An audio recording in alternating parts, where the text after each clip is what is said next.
नमस्कार, मैं परीक्षित हाड़ा और आज हम समझेंगे बजट के प्रकार के बारे में। उससे पहले एक चर्चा करते हैं कि बजट होता क्या है। तो जो भविष्य की आवश्यकताएं होती है उसका अनुमान लगाने के लिए जो एक उपक्रम की तरह कार्य करता है और एक समय की निश्चित अवधि के लिए सभी गतिविधियों को सम्मिलित करते हुए क्रमबद्ध रूप से तैयार किया जाता है, वो बजट होता है।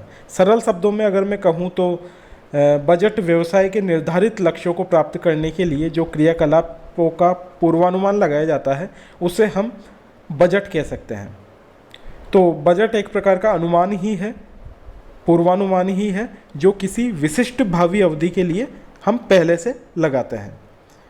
बजट की कई उपयोगिताएं होती हैं, कई लाभ होते हैं। इसी प्रकार बजट की कई सीमाएं होती है, वो हमारी चर्चा का विषय अभी नहीं है। हम बजट के प्रकारों को पढ़ रहे हैं।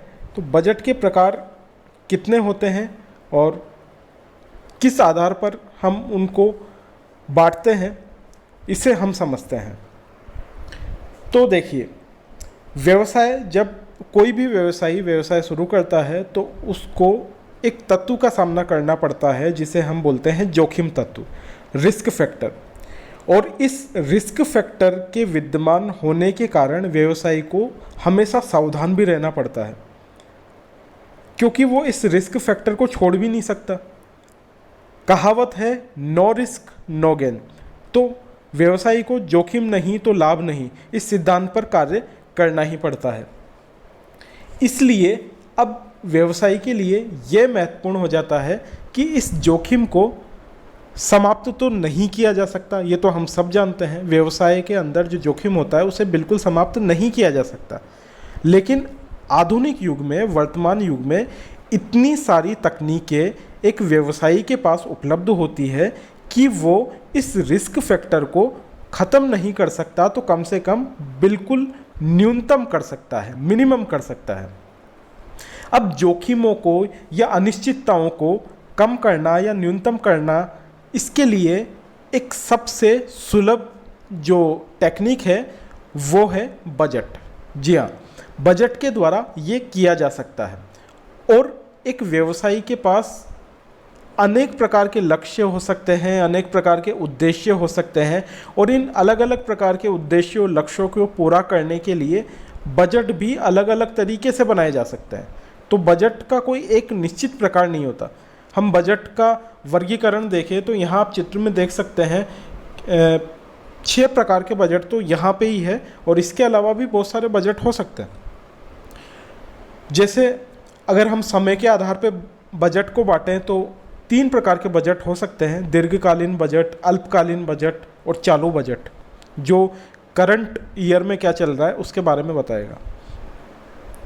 लोचशीलता के यानी फ्लेक्सिबिलिटी के आधार पर हम बजट को बांटें तो बजट 2 प्रकार के हो सकते हैं। एक तो स्थिर बजट हो सकता है और एक लोचपूर्ण बजट हो सकता है।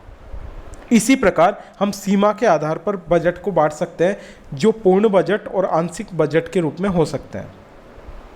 क्रियाओं के आधार पर हम अगर बजट को बांटें तो बजट 2 प्रकार के हो सकते हैं। एक तो मास्टर बजट हो सकता है और एक सहायक बजट हो सकता है।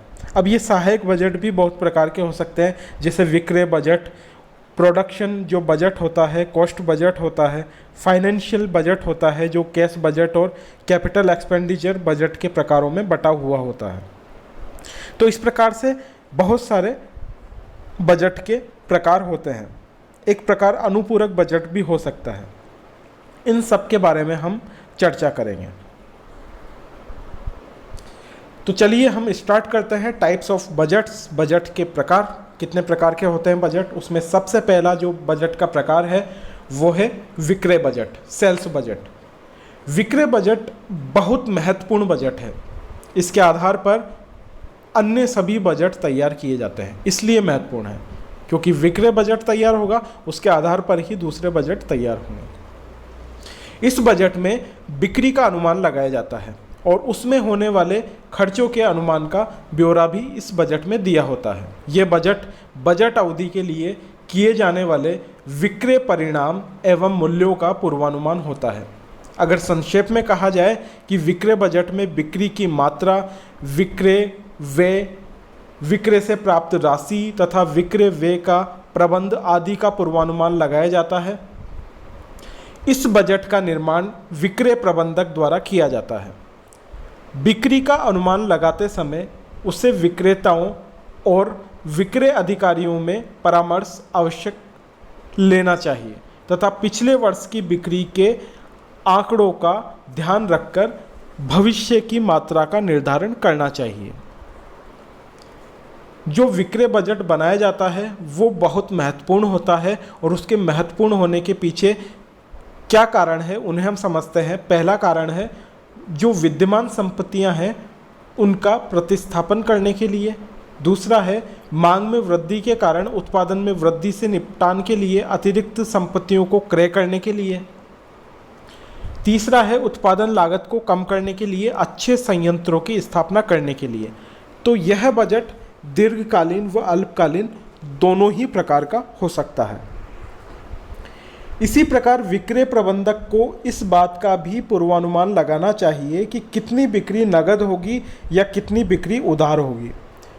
बिक्री के अनुमान बनाते समय विक्रय प्रबंधक को न केवल पुरानी कड़ी को ध्यान में रखना चाहिए बल्कि व्यवसाय की वर्तमान अवस्था और उसमें होने वाले अनुमानित परिवर्तनों को भी ध्यान में रखना चाहिए। इन अनुमानित परिवर्तनों को बाजार सर्वेक्षण करने से ज्ञात किया जा सकता है। अगर WW बिग के शब्दों में हम बात करें तो संभवतः विक्रय बजट सब बजटों की अपेक्षा अधिक महत्वपूर्ण होता है, क्योंकि इस बजट के सभ्यों की भविष्यवाणी करना या उन्हें प्राप्त करना सबसे कठिन है। वास्तव में विक्रय बजट एक केंद्र बिंदु है जिसके चारों तरफ और बजट घूमते हैं। अब हम बात करते हैं दूसरे बजट के प्रकार की, जो है रोकड़ बजट, कैश बजट। इसमें एक निश्चित अवधि के लिए नकदी की प्राप्तियों तथा भुगतानों का अनुमानित ब्यौरा रहता है। रोकड़ बजट का मुख्य उद्देश्य इस बात की व्याख्या करना है कि व्यवसाय में किसी समय भी रोकड़ का अभाव महसूस नहीं हो। सबसे महत्वपूर्ण है किसी भी व्यवसाय के लिए वर्किंग कैपिटल का बना होना, और उस वर्किंग कैपिटल का एक महत्वपूर्ण हिस्सा होता है कैश। इस बजट में अनुमानित नकदी की प्राप्ति तथा इसके भुगतान की तुलना करने से तथा उसमें व्यापार में हमेशा रखे जाने वाले न्यूनतम नकदी के शेष को जोड़कर यह ज्ञात कर सकते हैं कि प्रबंधकों का कितना धन ऋण के रूप में बाहरी स्रोतों से प्राप्त करना चाहिए। इस बजट को बड़ी सावधानी से बनाया जाता है क्योंकि नकदी का अधिक और कम होना ठीक नहीं है। अगर नकदी आवश्यकता से अधिक है तो इसका मतलब है कि उसका लाभप्रद उपयोग नहीं हो पा रहा है, और यदि बिक्री आवश्यकता से कम है तो इसका मतलब साफ है कि बाह्य स्रोतों से उसे प्राप्त करने की कठिनाई का सामना करना पड़ रहा है। नकदी की ये गणना अनुमान उत्पादन, विक्रय तथा अन्य लागतों के अनुमानों पर आधारित होते हैं, अतः इनकी कुशलता इन अन्य अनुमानों की सुदृढ़ता पर निर्भर करती है। तीसरे बजट के प्रकार की हम बात करें, उत्पादन बजट, प्रोडक्शन बजट। इस बजट में एक निश्चित अवधि में उत्पादन की मात्रा, अनुमानित लागत तथा उत्पादन प्रक्रिया के लिए आवश्यक साधनों का उपयोग शामिल रहता है। यह एक निर्माणी संस्था के लिए अत्यंत महत्वपूर्ण है। अनुमानित बिक्री के आधार पर उत्पादन प्रबंधक यानी प्रोडक्शन मैनेजर यह अनुमान लगाता है कि वर्ष भर में कितना उत्पादन किया जाना चाहिए। यह अनुमान अत्यंत महत्वपूर्ण है क्योंकि प्रबंधक को चाहिए कि वह ऐसा बजट तैयार करे जिससे न तो निर्मित माल को अधिक समय तक संग्रह करना पड़े और न ही निर्मित माल इतना कम हो कि ग्राहकों को अपने आदेशों की पूर्ति के लिए प्रतीक्षा करनी पड़े। साथ ही साथ उत्पादन बजट कारखाने की उत्पादन क्षमता के अनुरूप होना चाहिए। अगला बजट का प्रकार है सामग्री बजट। यह बजट उत्पादन बजट पर आधारित होता है। कहने का मतलब सामग्री बजट अगर बनाना है तो उसके लिए आपको उत्पादन बजट तैयार करना ही पड़ेगा। इसमें उत्पादन के लिए जितनी भी प्रत्यक्ष सामग्री की आवश्यकता होती है उसके बारे में पूरा ब्यौरा दिया हुआ होता है। इस बजट में कितनी और कौन कौन सी सामग्री की आवश्यकता होगी, इसका अनुमान लगा लिया जाता है। इस सामग्री को क्रय करने के लिए एक समय सारणी तैयार की जाती है और इसमें यह देखना होता है कि अधिक सामग्री नहीं क्रय करने पर अधिक सामग्री क्रय नहीं की जाए जिसकी बाद में आवश्यकता ही न पड़े और संग्रहण की समस्या का सामना करना नहीं पड़े। ऐसा भी ना हो कि बाद में उसका मूल्य गिर जाए और हानि उठानी पड़े। सामग्री का अनुमान लगाते समय सामग्री के मूल्य और किस्म पर भी ध्यान देना चाहिए। इस बजट में सामग्री क्रय करने के लिए कब और कितने धन की आवश्यकता होगी, इसकी भी व्यवस्था की जाती है। सामग्री बजट संक्षेप में सामग्री की आवश्यकता उपव्ययता से संबंधित होता है। अगला जो बजट का प्रकार है वो है श्रम बजट, लेबर बजट। ये बजट निर्धारित उत्पादन लक्ष्य को प्राप्त करने के लिए अपेक्षित श्रम का अनुमान प्रस्तुत करता है। निश्चित अवधि में निर्धारित उत्पादन के लिए कितने श्रमिकों की आवश्यकता पड़ेगी, इसका अनुमान लगाकर ये बजट तैयार करते हैं और इसका अनुमान लगाकर प्रत्येक विभाग अनुमान के लिए अलग अलग लगाया जाना चाहिए। प्रत्येक विभाग के लिए ये जो अनुमान है वो अलग अलग लगाया जाना चाहिए। इसमें श्रम लागत की गणना करके उसका भी ब्यौरा तैयार करते हैं। इसमें इस बात का भी ब्यौरा होना चाहिए कि कितने प्रकार के श्रमिक जैसे प्रशिक्षित व कुशल, सामान्य व अकुशल आदि की आवश्यकता पड़ेगी और उन्हें किस किस स्रोत से प्राप्त किया जा सकता है। ये जो बजट होता है ये सेवी वर्गीय अधिकारी यानी पर्सनल मैनेजर द्वारा तैयार किया जाता है। इस बजट को तैयार करने से सेवी वर्गीय विभाग को श्रमिकों की नियुक्ति और उनके प्रशिक्षण की योजनाएं बनाने में आसानी रहती है। यह बजट श्रमिक विशिष्टताओं के बारे में पूरी जानकारी देता है जिसके लिए उनको भर्ती किया जाता है। चातुर्य की मात्रा, अपेक्षित अनुभव तथा वेतन की दर भी स्पष्ट की जाती है। अब अगला जो प्रकार आता है बजट का वो है कारखाना व्यय का बजट, फैक्ट्री ओवरहेड बजट।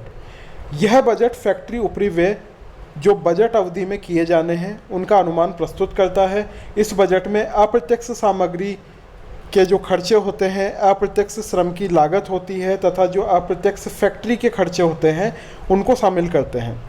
इस बजट को बनाते समय प्रत्येक शीर्षक पर खर्च किए जाने वाले ऊपरी व्यय को प्रत्येक विभाग या सेवा जिस पर खर्च किया जाना है उसके लिए अलग अलग दिखाना चाहिए। यह बजट पिछले वर्षों के खाते की सूचना के आधार पर बजट अवधि की परिस्थितियों के संभावित परिवर्तनों को ध्यान में रखकर बनाया जाता है और स्थायी और परिवर्तनशील ऊपरी व्ययों के लिए अलग अलग बजट तैयार करना ही उचित होता है।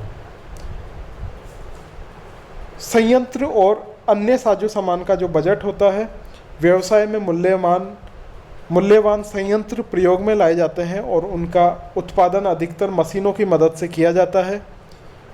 संयंत्र और अन्य साजो सामान का बजट बनाना अत्यंत आवश्यक इन संस्थानों में हो जाता है और यह बजट इस बात का पूर्वानुमान लगाता है कि निर्धारित उत्पादन लक्ष्यों को प्राप्त करने के लिए कितने संयंत्र व कितने अन्य साजो सामानों की आवश्यकता होगी। इसलिए ऐसे कारखानों में, ऐसे व्यवसायों में संयंत्र और अन्य साजो सामानों का बजट बनाना अत्यंत आवश्यक हो जाता है। इस जरूरत का अनुमान लग जाने पर व्यवसाय में जो मशीनें होती है तथा साजो सामान का हिसाब है उसको लगा लिया जाता है और ये तय किया जाता है कि कितने और संयंत्र और कितनी और मशीनों की आवश्यकता पड़ सकती है। अगर संक्षेप में कहें तो इस बजट में मशीनों की संख्या, मशीनों का कार्यभार, मशीनों का जीवन काल और इनका प्रारंभिक मूल्य, घिसावट तथा नई मशीनों को लगाने से व्यवसाय को होने वाली आय, इन सभी बातों को हम ध्यान में रखते हैं। इस बजट में संयंत्रों, साजो सामान की देखरेख, मरम्मत तथा उन्हें उपयोगी बनाए रखने की व्यवस्था भी की जाती है। अगला जो बजट का प्रकार है वो है प्रशासनिक उपरिव्यय बजट।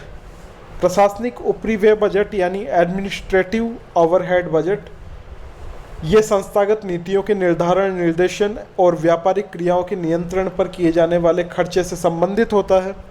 दूसरे शब्दों में बात करें तो यह बजट प्रशासनिक कार्यालय, कर्मचारियों और प्रबंधकों के जो वेतन होते हैं उससे संबंधित होता है। इसमें व्यवसाय के प्रशासनिक खर्चों के अनुमान दिखाए जाते हैं और यह बजट प्रत्येक प्रशासनिक विभाग जैसे लेखा विभाग हुआ, सांख्यिकी विभाग हुआ, कानूनी सलाहकार विभाग हुआ, इन सब के खर्चों के लिए अलग अलग बनाया जाता है। एक ही बजट नहीं बनता, सब विभागों का अलग अलग बनता है ताकि प्रत्येक विभाग का इन खर्चों के संबंध में जो उत्तरदायित्व है उसे निर्धारित किया जा सके। तभी तो पता चलेगा कि किस विभाग में कितना खर्चा किया जा रहा है।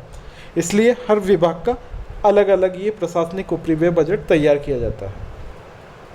इस बजट को पिछले अनुभव और अनुमानित परिवर्तनों को ध्यान में रखते हुए बनाया जाता है। व्यवसाय के प्रशासन में अपव्यय को रोकने के लिए इस बजट को हम बनाते हैं।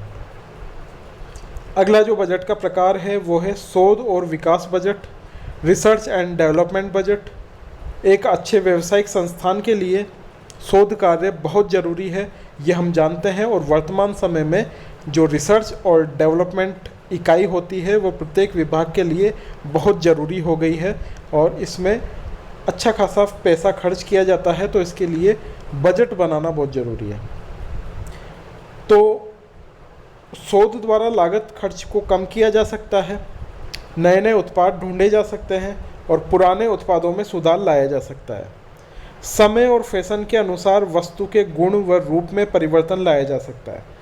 यह कार्य इतना महत्वपूर्ण हो गया है कि इसके लिए अलग से एक बजट तैयार किया जाता है और यह बजट शोध योजनाओं तथा नवीन विकास योजनाओं पर किए जाने वाले संभावित खर्चों के पूर्वानुमान प्रस्तुत करता है। यह बजट शोध और विकास अधिकारी द्वारा बनाया जाता है। इस बजट के लिए प्रत्येक वर्ष आय का एक निश्चित प्रतिशत एक कोष में हस्तांतरित कर दिया जाता है, जिसे शोध और विकास कोष के नाम से हम जानते हैं। जो 10वां प्रकार है बजट का वो है पूंजीगत व्यय बजट, कैपिटल एक्सपेंडिचर बजट।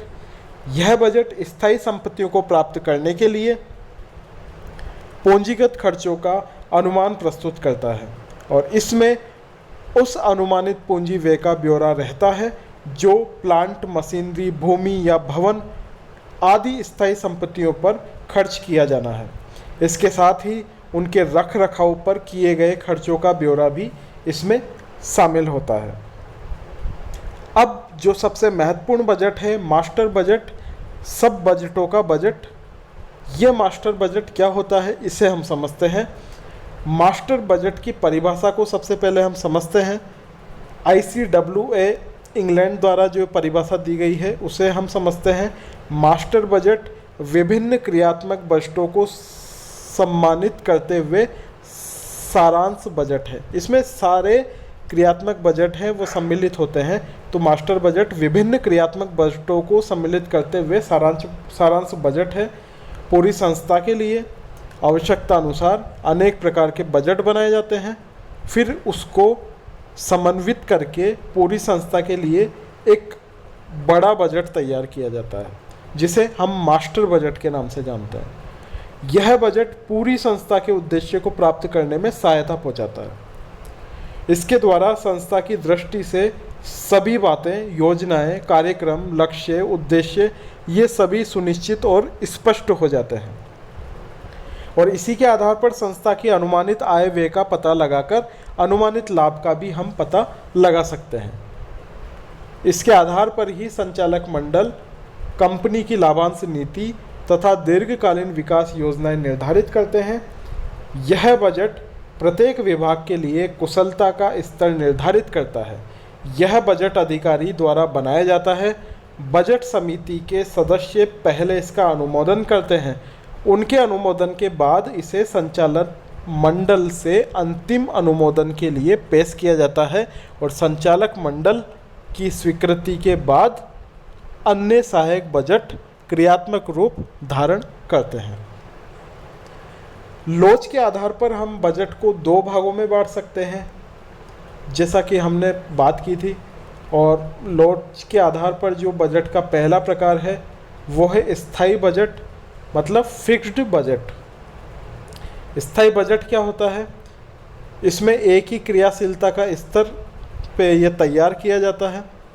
एक बार जो स्तर निर्धारित हो गया उसमें चेंज नहीं किया जाता है,